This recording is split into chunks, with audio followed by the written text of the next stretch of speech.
आपने अभी तक सब्सक्राइब बटन नहीं दबाया है तो सब्सक्राइब बटन को ज़रूर दबा दें और उसके साथ छपी घंटी को भी दबा दें, जिससे हम कोई नई भी वीडियो डालें तो उसका नोटिफिकेशन आप तक सबसे पहले पहुंच जाए।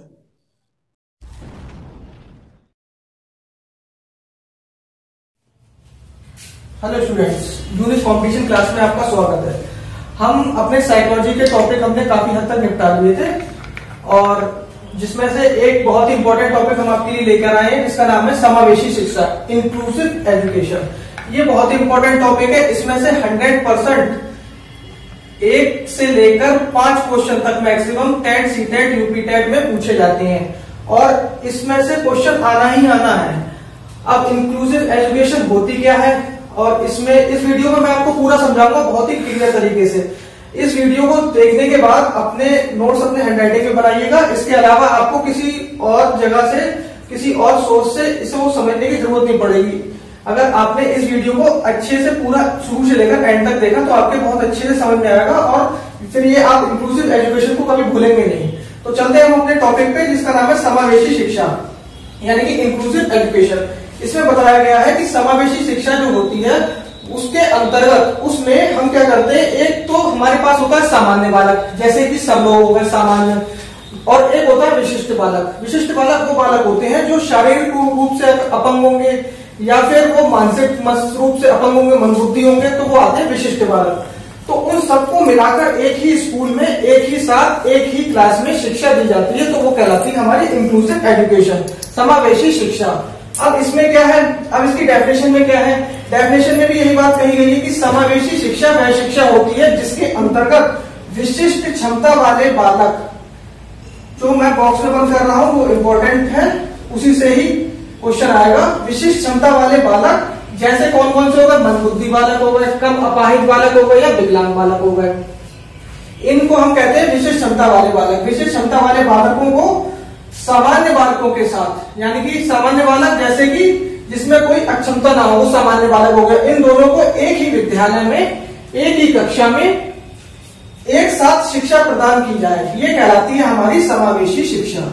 तो समावेशी शिक्षा में क्या होता है, समावेशी शिक्षा को याद करने का एक छोटा सा मैंने फॉर्मूला है जो बनाया है और उसको बस मैंने अपने पास से बनाया है, इसको आप याद रख सकते हैं। समावेशी शिक्षा में समावेशी शिक्षा होती क्या है, इसका सूत्र जो मैंने फॉर्मूला बनाया वो विशिष्ट बालक उनके साथ प्लस का निशान, यानी कि दोनों को एक साथ मिला के सामान्य बालक, विशिष्ट बालक और सामान्य बालक दोनों को मिलाकर के एक साथ एक ही विद्यालय में एक ही कक्षा में जो शिक्षा दी जाएगी वो कहलाएगी हमारी समावेशी शिक्षा। ये इसका फॉर्मूला याद करने का तरीका। अब समावेशी शिक्षा की शुरुआत, ये इंपॉर्टेंट पॉइंट यहाँ से, समावेशी शिक्षा की जो शुरुआत है वो सबसे पहले करने वाला कौन सा देश था, अमेरिका।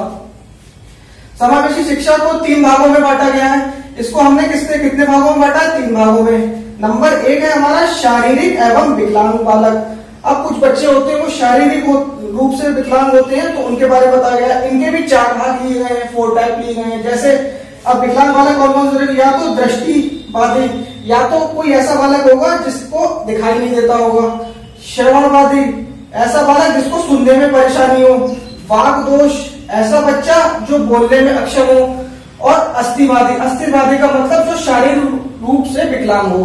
तो ये 4 टाइप को, शारीरिक एवं विकलांग बालक को के 4 टाइप बताए गए हैं। दृष्टिवादी जो आंखों से कमजोर हो, श्रवणवादी जिसको सुनने में कठिनाई हो, वाक जो बोल नहीं पाता हो, अस्थिवादी जो शारीरिक रूप से विकलांग हो।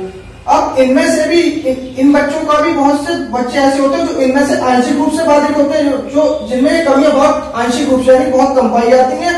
एक कुछ बच्चे ऐसे होते हैं जिसमें औसत मात्रा में पाई जाती है, और कुछ बच्चे ऐसे होते हैं जो पूर्व दिव्यांग होते हैं, यानी कि पूर्व हमारे पास कैसे होते हैं, पूर्व बाधित होते हैं।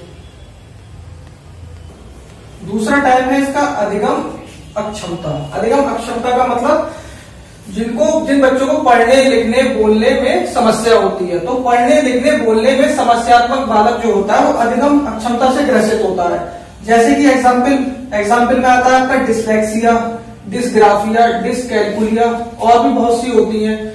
और ये इसका मैंने एक वीडियो बनाया है जो जिसमें मैंने आपको ये सारी बीमारियां जो भी हैं, अधिगम अक्षमताएं जितनी भी हैं, लर्निंग डिसेबिलिटीज, उसको मैंने समझाया भी है इसमें।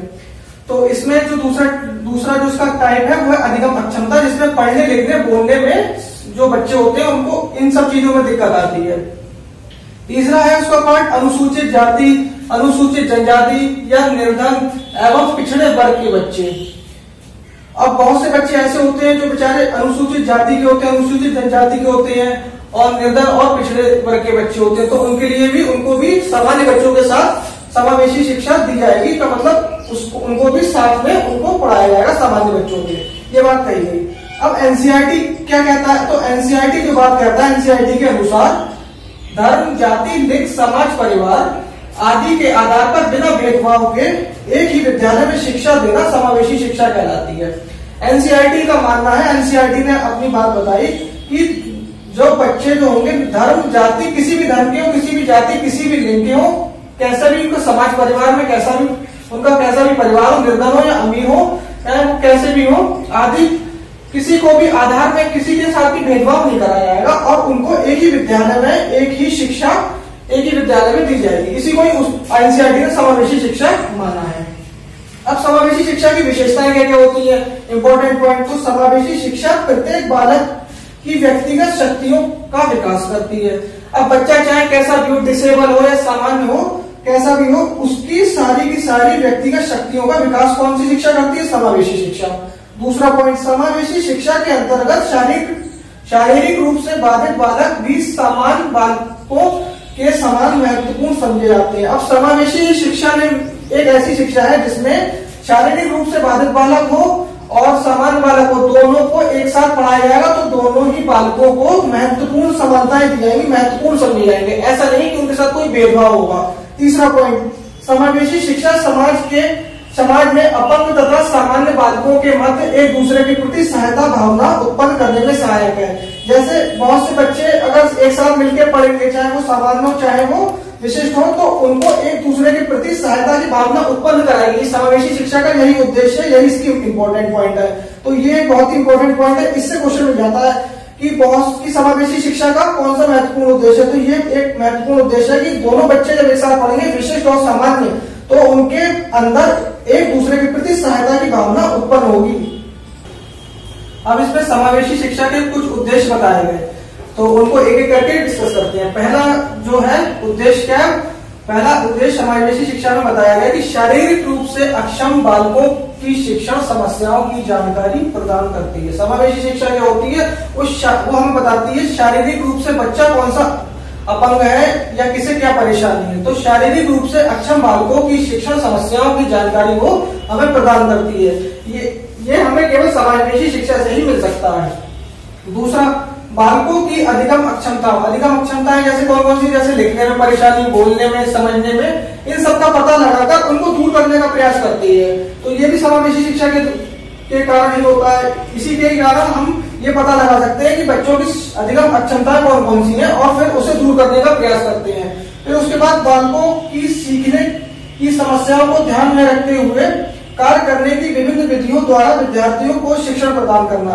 अब जैसे बहुत से विद्यार्थी अलग अलग तरीके से सीखते हैं, तो उनकी सारी जितनी भी समस्याएं हैं, उन्हें सीखने में किसमें समस्याएं आ रही है, उनको ध्यान में रखते हुए तरह तरह की विधियां का उपयोग करके विद्यार्थियों को शिक्षा प्रदान कराना, यह भी समावेशी शिक्षा में बताया गया। और फिर चौथा है, समावेशी शिक्षा का उद्देश्य ये सुनिश्चित करना है कि कोई भी बच्चा, चाहे वह शारीरिक विकलांग हो, चाहे मानसिक अपंग हो, या किसी भी जाति का हो या धर्म का हो या वर्ग का हो, वो शिक्षा से वंचित ना रह जाए। उसे एक ही विद्यालय में दाखिला दिया जाएगा और वो दाखिले से वंचित ना रह जाए। ऐसा कोई भी बच्चा ना हो जो शारीरिक विकलांग है, मानसिक अपंग है और किसी भी जाति धर्म का गरीब हो या कुछ भी है, वो कहीं एडमिशन लेने से रह ना जाए। तो समावेशी शिक्षा हमें ये बताती है कि बच्चा कैसा भी हो, उसे दाखिला हमें देना है सामान्य बच्चों के साथ और उनके साथ मिलकर ही पढ़ाना है। पांचवा, ऐसे अध्यापकों की नियुक्ति की जाए जो विशिष्ट व सामान्य बालकों, विशिष्ट और सामान्य दोनों बालकों को एक साथ पढ़ाने में सक्षम हो।